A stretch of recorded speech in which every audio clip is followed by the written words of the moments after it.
एक बार की बात है जब गौतम बुद्ध मगध राज्य के एक गांव में ठहरे हुए थे। गांव से थोड़ा बाहर एक मोची अपने परिवार के साथ रहता था।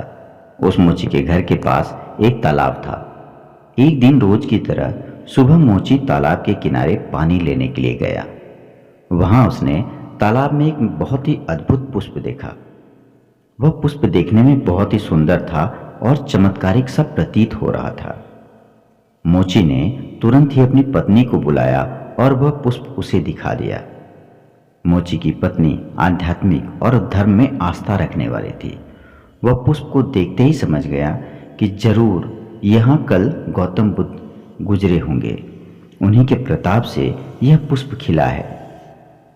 पुष्प को चमत्कारिक मानकर मोची ने एक योजना बनाई। उसने अपनी योजना के बारे में पत्नी को बताया कि वह इस पुष्प को राजा को दे देगा और उनसे खूब सारी स्वर्ण मुद्राएं ले लेगा। उनकी पत्नी ने भी सोचा कि यह पुष्प उनके किसी काम का नहीं है, इसे राजा को ही दे दे तो कम से कम कुछ न कुछ तो कमाई हो ही जाएगी। पत्नी की सहमति के बाद मोची राजमहल की ओर निकल गया। राजमहल के रास्ते में उसे एक व्यापारी मिलता है। मोची के हाथ में पुष्प देखकर वह रुक जाता है। वह मोची से पूछता है कि भाई, ये पुष्प लेकर कहाँ जा रहे हो? अब मोची कहता है कि मैं यह पुष्प लेकर राजा के पास जा रहा हूँ। इसे राजा को भेंट कर मैं राजा से मुंह मांगा इनाम ले लूंगा। व्यापारी ने मोची को प्रस्ताव दिया कि तुम पुष्प मुझे दे दो, बदले में मैं तुम्हें 100 स्वर्ण मुद्राएं दे दूंगा।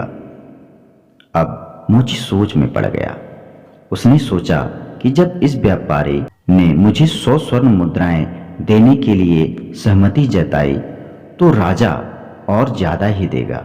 यही सोचते हुए उसने व्यापारी को पुष्प देने से मना कर दिया और थोड़ा आगे चला ही था कि उसे रास्ते में राजा आते हुए नजर आ गए, जो गौतम बुद्ध के दर्शन के लिए जा रहे थे।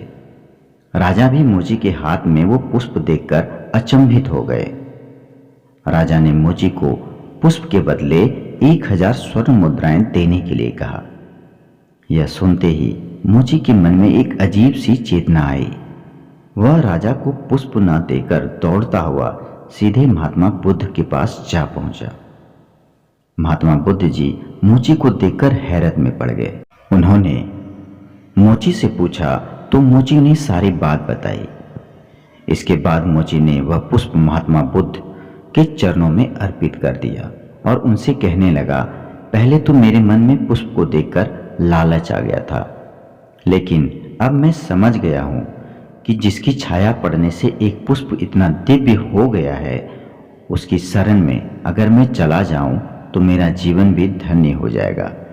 इसके बाद वह आजीवन महात्मा गौतम बुद्ध का शिष्य बनकर रह गया।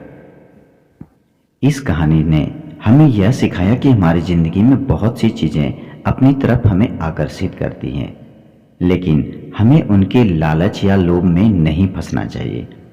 अपने ज्ञान का प्रयोग करके हमें अपने जीवन की सही राह को चुनना चाहिए।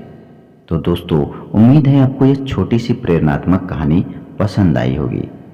तो बने रहिए हमारे चैनल के साथ। मिलेंगे आपसे फिर किसी एक नए प्रेरक कहानियों को लेकर। तब तक के लिए ओम नमो बुद्धाय।